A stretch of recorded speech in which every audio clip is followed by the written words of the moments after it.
बिस्मिल्लाहिर्रहमानिर्रहीम।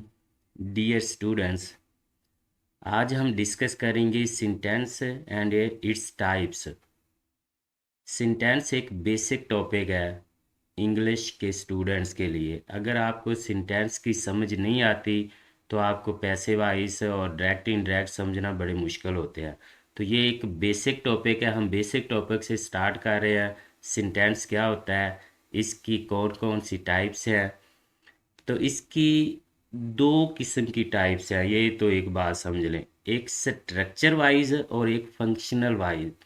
यानी कि स्ट्रक्चर के लिहाज से और फंक्शन के लिहाज से। स्ट्रक्चर के लिहाज से यानी कि इसकी शक्ल के लिहाज से या इसके जो पार्ट्स हैं, कैसे ये बनता है जुमला, इसकी टाइप्स हैं चार। सिंपल सेंटेंस है, कंपाउंड सेंटेंस है, कॉम्प्लेक्स है, कंपाउंड कम्प्लेक्स है। ये तो इसके स्ट्रक्चर के लिहाज से इसकी चार किस्में हैं, तो ये हम डिस्कस करेंगे। दूसरी इसकी फंक्शन के लिहाज से इसकी पांच किस्में हैं। नंबर वन डिक्लेरेटिव सेंटेंस है, नंबर टू इंट्रोगेटिव सेंटेंस है, नंबर थ्री इम्पेरेटिव है, फोर एक्सक्लेमेटरी है एंड फाइव ऑप्टेटिव है। हम दोनों ही स्ट्रक्चर के लिहाज से और इसके फंक्शन के लिहाज से इसकी टाइप्स को डिस्कस करेंगे। मैं ये आपके फंक्शन और स्ट्रक्चर क्या होता है ये थोड़ा सा समझा दूं। आप चेक करें कि अगर आपने जानवरों की ग्रुप बंदी करनी है तो आप दो तरह से कर सकते हैं। यानी कि उनके काम के लिहाज से वो काम कौन सा करते हैं और उनके स्ट्रक्चर के लिहाज से उनकी बनावट कैसी है। फॉर एग्जांपल, अगर हम ग्रुप बंदी जानवरों की करें तो हम कह सकते हैं कि दूध देने वाले जानवर एक ग्रुप में आ जाएंगे और जो वज़न उठाते हैं वो एक ग्रुप में। ये उनका फंक्शन है, उनका काम है कि वो काम क्या करते हैं। अगर स्ट्रक्चर के लिहाज से हम उनकी ग्रुप बंदी करें तो हम इस तरह कर सकते हैं कि जिनकी चार टांगे हैं वो एक ग्रुप में कर दें, जिनकी दो टांगे हैं वो दूसरे ग्रुप में कर दें। तो इस तरह ये स्ट्रक्चर के लिहाज से और फंक्शन के लिहाज से अलग-अलग सेंटेंस की किस्में हैं जिनको हम अलग-अलग ही डिस्कस करेंगे। हम इसमें डिस्कस करेंगे सिंटेंस क्या होता है और इसकी टाइप्स कौन सी हैं। पहले तो हम इसकी डेफिनेशन पे आते हैं। A sentence is the group of words that give us complete thought. आप तीन बातें याद रखिए अगर आप जुमला समझना चाहते हैं या सिंटेंस को समझ रहे हैं। एक लफ्ज़ों का ग्रुप होता है जिसको पढ़कर हमें मुकम्मल समझ आ जाए, उसे जुमला कहते हैं। यानी कि ग्रुप ऑफ वर्ड्स का होना ज़रूरी नहीं है। अगर 100 वर्ड्स भी इकट्ठे कर दिए जाएं लेकिन उनको पढ़ के हमें समझ नहीं आती, वो कंप्लीट थॉट नहीं दे रहा, तो वो हमारा सेंटेंस नहीं कहलाएगा। इस तरह एक ग्रुप ऑफ वर्ड्स होना चाहिए। वो दो लफ्ज़ भी हो सकते हैं, तीन भी हो सकते हैं, चार, 50, वो कितने भी है, लेकिन उनको पढ़ के हमें मुकम्मल समझ आ जाए तो उसको फिर हम जुमला या सेंटेंस कहते हैं। नंबर दो, ये बात याद रखें, a sentence must contain a subject and predicate. सिर्फ लफ्ज़ों का ग्रुप होना ज़रूरी नहीं है कि एक लफ्ज़ों का ग्रुप है, पांच लफ्ज़ इकट्ठे कर दें तो हम इसको जुमला कह देंगे, ऐसी बात नहीं है। उसके लिए ये शर्त है कि उस जुमले में एक सब्जेक्ट होना चाहिए और एक प्रेडिकेट। प्रेडिकेट से मुराद है आपका वर्ब, और वर्ब से बाकी ऑब्जेक्ट इसमें शामिल आ जाएगा और बाकी जितने भी सेंटेंस के हिस्से हैं वो प्रेडिकेट में शामिल, लेकिन वर्ब प्रेडिकेट में ज़रूरी है। यानी कि इससे मुराद ये है कि एक जुमले में एक सब्जेक्ट और एक वर्ब का होना ज़रूरी है, फिर ही हम उसे जुमला कहेंगे या सेंटेंस कहेंगे, अदरवाइज़ वो सेंटेंस नहीं होगा। अगर 10 लफ्ज़ इकट्ठे कर दें, अगर उसमें वर्ब नहीं है तो फिर वो फ्रेज हो सकता है, तो वो जुमला नहीं हो सकता। नंबर थ्री, यही बात याद रखें कि sentence starts with capital letter and end with full stop. ये भी शर्त है एक सेंटेंस होने के लिए। अब देखें क्लॉज है, उसमें भी एक सब्जेक्ट एंड प्रेडिकेट होता है, वो भी एक लफ्ज़ों का ग्रुप होता है जिसको पढ़ के हमें समझ मुकम्मल थॉट देता है। तो ये फिर मिक्स हो जाएगा। अगर हम ये तीसरा पॉइंट डिस्कस नहीं करेंगे तो फिर हमें we can not differentiate between a clause and a sentence. एक क्लॉज और सेंटेंस में फ़र्क सिर्फ ये है कि क्लॉज जो है वो ज़रूरी नहीं है कि आपके स्टार्ट में वो कैपिटल लेटर हो और उसके एंड पे फुल स्टॉप हो, लेकिन जुमले के लिए ये ज़रूरी है कि उसके स्टार्ट में कैपिटल लेटर स्टार्ट हो और एंड पे फुल स्टॉप हो। यही सिर्फ फ़र्क है, वरना ये पहला जो पॉइंट है ये क्लास का भी है, वो भी ग्रुप ऑफ वर्ड्स होता है, वो भी हमें कंप्लीट थॉट देता है और वो कंप्लीट थॉट नहीं भी देता। अगर वो डिपेंडेंट क्लास है तो फिर वो कंप्लीट थॉट नहीं देगा, अगर वो इंडिपेंडेंट क्लास है तो फिर उसकी भी कंप्लीट थॉट होती है। तो फिर तो ये मिक्स हो जाएगा, उसमें भी एक सब्जेक्ट और प्रेडिकेट का होना लाजमी है। लेकिन जुमले और क्लॉज में फ़र्क सिर्फ ये है कि जो आपका सेंटेंस है वो कैपिटल लेटर से स्टार्ट होगा और उसके एंड पे फुल स्टॉप भी होगा, जबकि क्लॉज के लिए ये ज़रूरी नहीं है। टाइप्स ऑफ सेंटेंस, पहले हम इसकी फंक्शन के लिहाज से इसकी टाइप से डिस्कस करेंगे, यानी कि इनका फंक्शन क्या जुमले का होगा। पहली है डिक्लेरेटिव सेंटेंस, ये स्टेट ऑफ फैक्ट को बयान करता है। जो डिक्लेरेटिव सेंटेंस होते हैं स्टेट ऑफ फैक्ट को, इसमें इसकी दो मज़ीद सब टाइप्स हैं। अफर्मेटिव सेंटेंस, अफर्मेटिव सेंटेंस आपके वो होते हैं जिनको आप पॉजिटिव या सादा फिक्रात भी कहते हैं। A sentence that affirms something is called affirmative sentence, यानी कि इसमें एक सिंपल स्टेटमेंट कोई चीज़ को फॉर्म करती है। एग्जाम्पल है he is a good boy, तो ये आपका अफर्मेटिव सेंटेंस है। नेगेटिव सेंटेंस जिसमें कोई नफ़ी की जाती है किसी चीज़ की, a sentence that negate something is called negative sentence. मसलन he does not go to school, जिसमें नो, नेवर या डू नॉट, डिड नॉट, इस तरह का नॉट का लफ्ज़ आता है, वो आपके नेगेटिव सेंटेंस होते हैं। तो ये पहली टाइप सी डिक्लेरेटिव सेंटेंस। इसकी मज़ीद दो सब टाइप्स हैं। नंबर वन अफर्मेटिव सेंटेंस हैं उर्दू में, जिन्हें आप मुस्बत फ़िक्रात कहते हैं, और नंबर टू पे नेगेटिव सेंटेंस हैं जिन्हें आप मनफी फ़िक्रात उर्दू में कहते हैं। Number three interrogative sentence. Interrogative sentence आपके वो सेंटेंस होते हैं जिसमें कोई क्वेश्चन पूछा जाता है, कोई सवाल पूछने के लिए हम जो जुमले इस्तेमाल करते हैं उनको इंट्रोगेटिव कहते हैं। ये थोड़ा सा सिंपल है, जिसमें कोई सवाल डू यू लाइक मैंगोज। अच्छा, इसकी भी आगे दो सब टाइप्स हैं। एक तो होते हैं क्लोज। क्लोज वो होते हैं इंट्रोगेटिव सेंटेंस जिसमें आप सिर्फ एक लिमिटेड ऑप्शन होती है जवाब देने की, यानी कि आप यस या नो में सिर्फ आंसर कर सकते हैं। डू यू लाइक एप्पल, तो आप कहेंगे यस या आप कहेंगे नो। तो जो ओपन इंट्रोगेटिव होते हैं वो होते हैं कि आपके पास मल्टीपल चॉइस होती है आंसर देने के लिए। व्हाट इज़ योर नेम, तो अगर आप किसी से पूछते हैं व्हाट इज़ योर नेम, तो वो अपनी मर्ज़ी से डिफरेंट आंसर कर सकता है। तो इसकी दो सब टाइप्स हैं, पहली है क्लोज इंट्रोगेटिव और दूसरी है ओपन। क्लोज में आपको लिमिटेड होती है, आपने आंसर देना होता है यस या नो में, और जो ओपन इंट्रोगेटिव होते हैं उसके लिए आपके पास चॉइस होती है, आप अपनी मर्ज़ी से आंसर कर सकते हैं। नंबर थ्री पे है interrogative sentence. Number four imperative sentence है। ये नंबर गलत लिखा गया है, ये फोर है, इम्पेरेटिव सेंटेंस है। अच्छा, इम्पेरेटिव सेंटेंस आपके वो होते हैं जिसमें कोई हुक्म दिया जाए, कोई रिक्वेस्ट की जाए, कोई एडवाइस दी जाए या प्रपोजल दी जाए, यानी कि चार किस्म के फ़िक्रात आपके इम्पेरेटिव सेंटेंस होते हैं, जिसमें कमांड या आर्डर हो, जिसमें दरख्वास्त हो, जिसमें नसीहत की जाए या जिसमें कोई तजवीज़ दी जाए। ये एग्ज़ाम्पल आप चेक करें, ओपन द डोर, इसमें कमांड है। अच्छा, आप ये चेक करने के लिए कि इस सेंटेंस ये कमांड है या नहीं, ये भी चेक करेंगे कि ऑर्डर कौन दे रहा है। तो ये ज़रूरी है चेक करना, ओपन द डोर। यानी कि अगर टीचर कोई अपने स्टूडेंट से कहता है ओपन द डोर, तो डेफिनेटली वो कमांड होगी। या इसी तरह कोई अपने सबॉर्डिनेट से कोई बात करता है, हुक्म देता है, तो वो हुक्म होगा। आगे है इसमें request, please give me a glass of water. आपको पता है कि रिक्वेस्ट में प्लीज़ का वर्ड यूज़ होता है, तो इससे आप गेस कर सकते हैं कि ये आपका इम्पेरेटिव सेंटेंस है।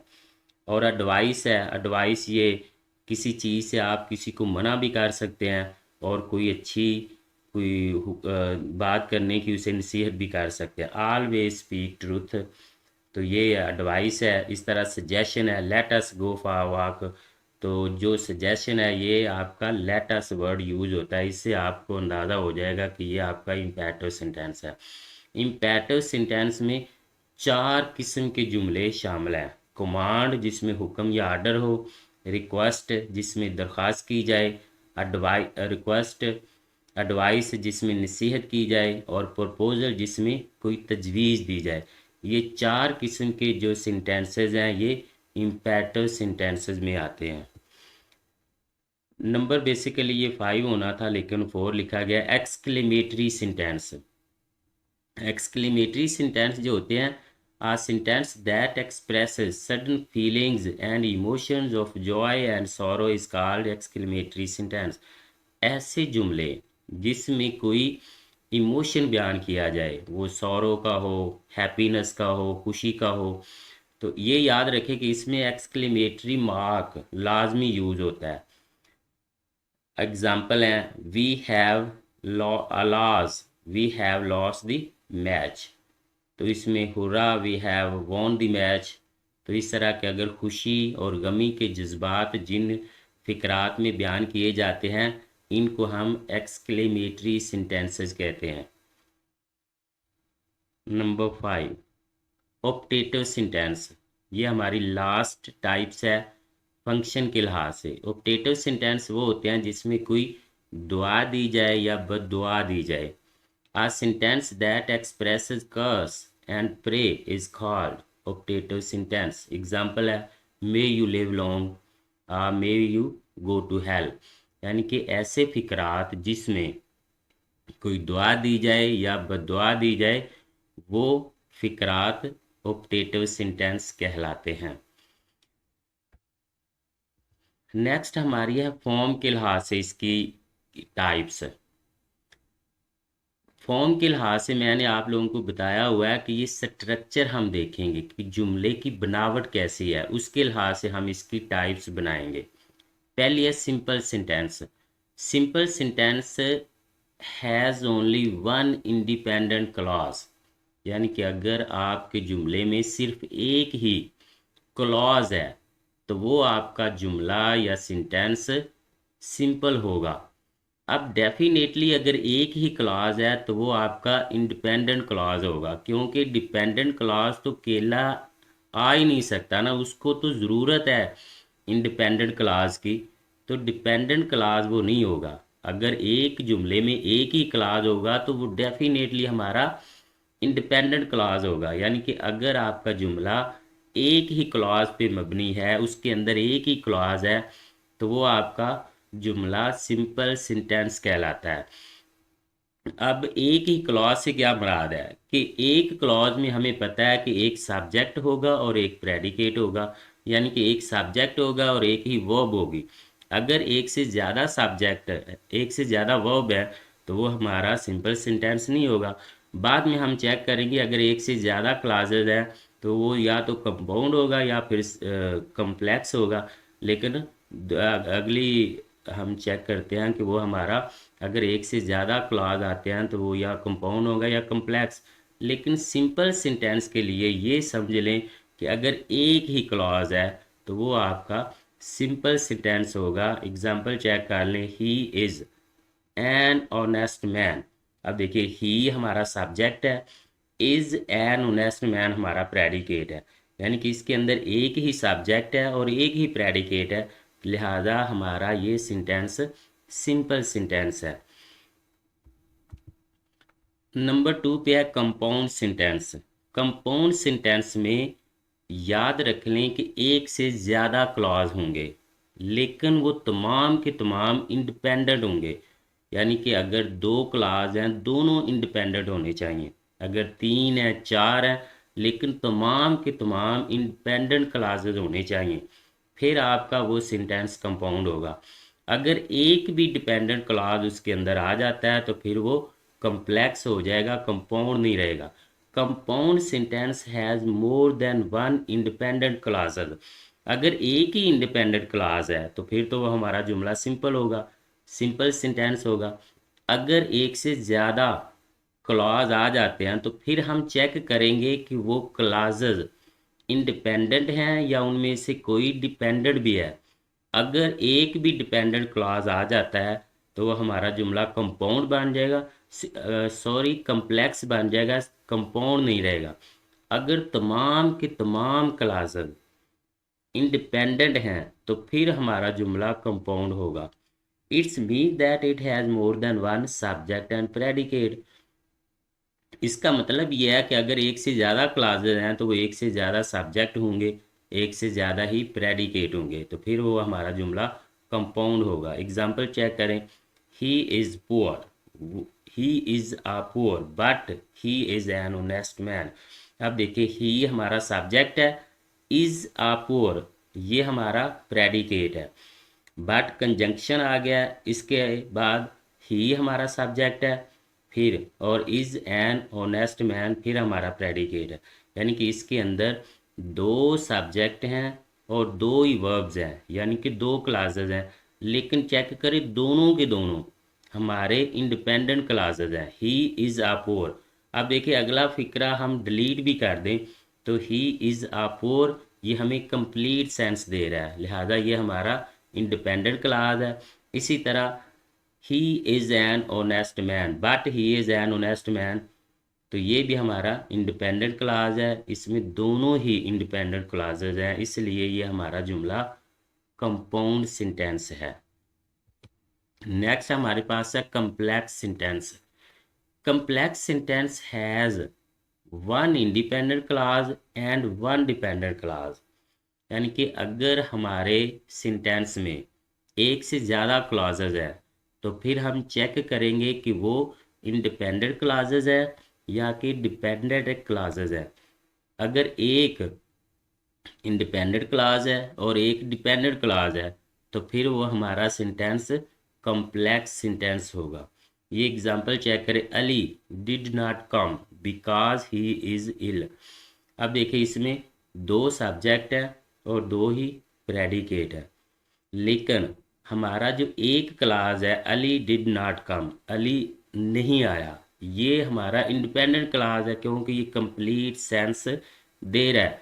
बिकॉज ही इज इल, अब देखिए बिकॉज ही इज इल ये केला नहीं सेंस दे सकता जब तक ये इंडिपेंडेंट क्लास के साथ नहीं होगा, तो ये हमारा डिपेंडेंट क्लास है। इस सेंटेंस में एक इंडिपेंडेंट क्लॉज है और एक डिपेंडेंट क्लॉज है, लिहाजा ये हमारा सेंटेंस कॉम्प्लेक्स सेंटेंस है।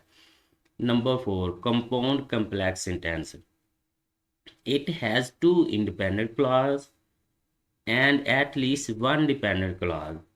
यानी कि अगर आपके सेंटेंस में दो इंडिपेंडेंट क्लॉजेज हैं और एक डिपेंडेंट क्लॉज है तो फिर हमारा सेंटेंस कंपाउंड कॉम्प्लेक्स सेंटेंस होगा।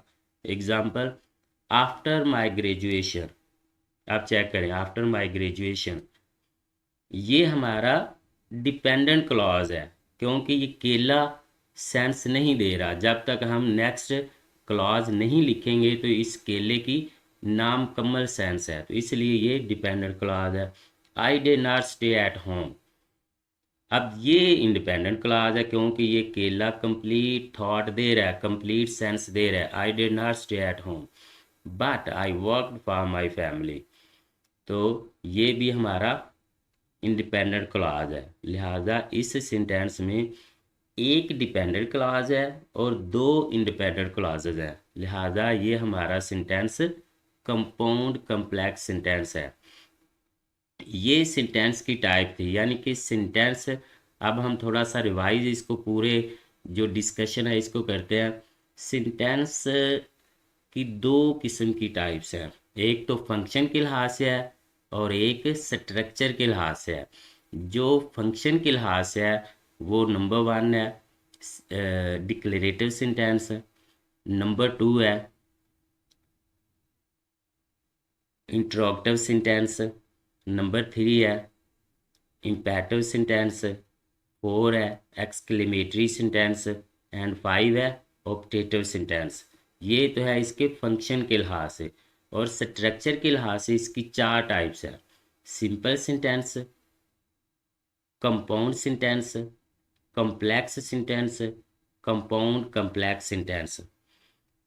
और ये सेंटेंस का टॉपिक समझना लाजमी है, क्योंकि जब आपको सेंटेंस की समझ होगी तो आप इसके एक्टिव पैसिव वॉइस बना सकते हैं, और डायरेक्ट इनडायरेक्ट में भी ये ज़रूरी है कि आपको पता होना चाहिए कि ये सेंटेंस किस कैटेगरी का है। ये बेसिक टॉपिक है और हर स्टूडेंट्स के लिए ये लाजमी है समझना। इसके बाद हम थोड़े से advance topic parts of speech discuss करेंगे। बाकी नाउन है, वर्ब है, एडजेक्टिव है, एडवर्ब है, ये सारे एक एक करके डिस्कस करेंगे। Thank you.